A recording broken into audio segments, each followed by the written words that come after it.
မျက်လုံးနဲ့ဖွင့်ကြည့်လောကကြီးကအာလုံးဘာဖြစ်ကြလိမ့်မယ်ပျက်စီးကြလိမ့်မယ်ပျက်စီးကြလိမ့်မယ်ဟိုတနေ့ဟိုနေ့ကဆရာတော်တစ်ပါးဘုန်းကြီးတို့ဒီမှာခဏခဏဆိုသလိုအဲ့ဒီဆရာတော်စီမှာတိမ်သွားတော့ဝင်တယ်တိတ်ခါထတော့တိမ်သွားဝင်တဲ့ဆရာတော်နေမကောင်းဖြစ်လို့ဆေးဥမှာသွားကြည့်ပထမတနေ့သွားကြည့်တယ်စကားပြောလို့ဆိုလို့ရသေးတယ်နောက်2ရက်လောက်နေသွားကြည့်တယ်အိုးခန္ဓာကိုယ်ပိန်ရှုံးပြီးဖြစ်သွားတာ2ရက်3ရက်အတွင်းမှာဘုန်းကြီးလည်းမြင်လိုက်ရောလက်ကိုအတင်းဆွဲတာလက်ကိုအတင်းဆွဲတာဘုန်းကြီးတဲ့9ဝါလောက်ကြီးတယ်4ဝါ5ဝါလောက်ကြီးတယ်အာပြောလဲဆိုလက်ကိုဆွဲပြီးဆရာတော်ကြီးတပည့်ကိုကဲတော့တပည့်တော်ကဲတော်မူပါတပည့်တော်မသိခြင်းသေးဘူးတပည့်တော်လှုပ်ရှားကြံသေးတယ်တပည့်တော်တရားတွေအားထုတ်ခြင်းနဲ့ဒီတရားတွေသိရခြင်းသေးတယ်တပည့်ရအောင်လုပ်ခြင်းသေးတယ်တပည့်တော်နေကောင်းလာလို့ရှိတရားပဲအားထုတ်တော့မယ်ဘာမှမလုပ်တော့ဘူးနောက်ကျသွားသောနောင်တဟုတ်လားကျောင်းပရိဘောဓတွေနဲ့အရှင်ကြီးကုံဆုံးခဲ့တယ်ဒီဆောက်ရည်လုပ်ငန်းတွေနဲ့တရားဓမ္မတရားတွေပြတတ်ကိုအားထုတ်တဲ့အရှင်ကနေခဲ့တယ်တပတ်ကတော့လောကီကာမဝဇ္ဇကုသိုလ်နဲ့ပတ်သက်လာလို့ရှိတော့တော်တော်ပြည့်စုံတယ်ဆိုရမယ်အဆောက်အဦနဲ့ပတ်သက်ပြီးလောကီကာမဝဇ္ဇကုသိုလ်တွေတော်တော်ပြည့်စုံတယ်လောကုတ္တရာကုသိုလ်နဲ့ပတ်သက်ပြီးသူအားနေခဲ့တယ်အားနေတဲ့ဘုန်းကြီးလက်ကိုအတင်းဆွဲထားလိုက်တာအတင်းဆွဲတယ်မဖြုတ်ချင်ဘူးတရားပြောအနာကပ်ပြီးတော့ဘုန်းကြီးဖေဟာခန္ဓာကိုယ်ကပြနေတယ်မဟုတ်လားဗျာခန္ဓာကအနိစ္စလေးဖေဟာခန္ဓာကဒုက္ခလေးခန္ဓာအနတ္တလေးဗျာ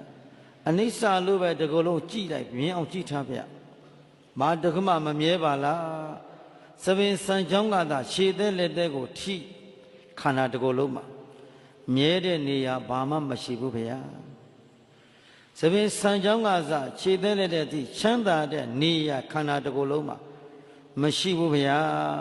ရုပ်ရောနာရောကြည့်ခန္ဓာဒီကုလုံးမှာသဘင်စံကြောင်းကရှည်တဲ့လက်ဒီကုလုံးမှာဘယ်မှာလဲအတ္တဘယ်မှာလဲကိုယ်သဘောဘယ်မှာလဲကိုယ်ပိုင်ဆိုင်သောအရာဝတ္ထုကြည့်ပါဗျာဒါလေးပဲရှိဒါပဲရှိဒါလေးပဲကြည့်တပည့်တော်လည်းမကယ်နိုင်ဘူးအရှင်ဘုရားနာကိုတပည့်တော်ရောက်လာတယ်တပည့်တော်လည်းမကယ်နိုင်ဘူးနော်ကြည်နေုံမှတပါတရားစကားပြောပြုံမှတပါတပည့်တော်လည်းမကယ်နိုင်ဘူးဘာဖြစ်လို့တော့အနတ္တလေဗျာအနတ္တကဲလို့သာရရင်ရှင်ဘုရားတပည့်တော်လက်ကလေးနဲ့ပို့လိုက်မှာပေါ့ကဲကောင်းစီတတိလို့တပည့်တော်တတိပြုလိုက်မှာပေါ့အခုတတိမရဘူးဗျာအရှင်ဘုရားကိုအာကိုနော်တပည့်တော်အာမကုတ်နဲ့တပည့်တော်လည်းအရှင်ဘုရားကိုအာကိုလို့မရအရှင်ဘုရားလည်းတပည့်တော်အာကိုလို့မရကိုအာကိုရာဖြစ်တရားလေးပေါ့ဗျာဒီတရားလေးခန္ဓာကိုစိုက်ကြည့်နော်စိုက်ကြည့်ဆိုတော့မှလက်ကလေးကိုချောသွားတာကင်ထားတဲ့အတင်းကန်လည်းချောပြီးဘုရားလက်ကလေးကိုဝမ်းမဲ့ပေါ်မှာတင်ပြီးတော့ကိုခန္ဓာလေးကိုညံနဲ့စိုက်ကြည့်စိတ်ကိုချောလိုက်ဗျာစိတ်ကိုမတင်းထားနဲ့စိတ်ကိုမတင်းနဲ့ဟိုကြောင်းစိတ်ကံစိတ်တွေမရောက်နဲ့ဟိုအာယုံတွေဒီဆောင်ဆွဲတွေမဆွဲနဲ့အကုန်ဖြတ်တော့ဒါတွေကအနတ္တတွေဘာမှမပိုင်ဘူးယုံနေတာအိုးစားမကွဲခင်ကကိုခက်တာခဏနေဖို့ထိုင်ဖို့ဖြစ်နေတာယုံနေတာအိုးစားကွဲတဲ့နဲ့ဟာအိမ်လည်းကိုယ်နဲ့မဆိုင်ကြောင်းလည်းကိုယ်နဲ့မဆိုင်ဘယ်ပစ္စည်းမှကိုယ်နဲ့မဆိုင်ဘူးဘာပစ္စည်းမှကိုယ်နဲ့မဆိုင်ဘူးအရှင်မြတ်ကိုခန္ဓာကိုညံနဲ့သာစောင့်ကြည့်သီလသမာဓိပညာသာကိုပိုင်ဖေရအဲ့ဒါလို့နာယီဝက်ခံလောက်တရားစကားလေးပြောပြီးငြိမ်လေးဘိုက်ကလေးကိုအသားလေးရင်ပတ်လေးအသားလေးလျှော့ချပြီးအသားလေးပုတ်ပြီးတရားစကားလေးပြောပြီးငြိမ်ပြီးနောက်ဆုံးတော့ခေါင်းလေးညှိကြခေါင်းလေးညှိတဲ့မမသဘောပေါက်ပါပြီရှင်ဘုရားသဘောပေါက်တဲ့ဘကောင်ပေါက်ကိုကြည့်နော်ဒီခန္ဓာကိုယ်မှာအတိလိကကြီးရှင်ဘုရားတရားဟောထားတာတပည့်တော်တို့ရှင်ဘုရားတို့လူတွေကိုတရားတွေပြခဲ့တာအနိစ္စဆိုတာအနိစ္စကိုပြင်မလားကြည်သူများကိုမြင်ဖို့မလို့ကိုယ်ခန္ဓာကိုယ်အနိစ္စမြင်ဖို့လို့ယုတ်အနိစ္စနာအနိစ္စဝေဒနာတွေသင်ညာတရားသင်္ဃဝိညာဉ်ခန္ဓာ၅ပါးအနိစ္စကြည်ခန္ဓာတစ်ခုလုံးမှာဘာလေးတစ်ခုမှမြဲမြံခြင်းမရှိဘူးပစ္စည်းနေတယ်အကုန်ပစ္စည်းနေတာအကုန်ပစ္စည်းနေတဲ့ဘာတစ်ခုမှအဖြစ်မလာဘူးအပြည့်ပဲဆောင်းသွားပြီပစ္စည်းချင်းသဘောသာနောက်ဆုံးရှိတယ်အဲ့ဒါလို့ပြောရတော့သူတက်တာရပြီးငြိမ်ကြတော့ချက်ငြိမ်ပြီးကြံလိုက်တယ်အဲ့ဒီတော့နောက်တနေ့ တရင်ကြားလဲမရှိတော့ပြန်တော်မူသွားပါပြီဘုန်းကြီးသွားပြီးတော့ပြန်ပြောတယ်တဲ့ငါနောက်ကြတယ်ငါနောက်ကြသွားတယ်နောက်ကြသွားတယ်ပြောတတ်တယ်ငါနောက်ကြသွားတယ်ကိုယ့်အလုပ်တွေကိုမလုံးမိတာငါနောက်ကြသွားချတယ်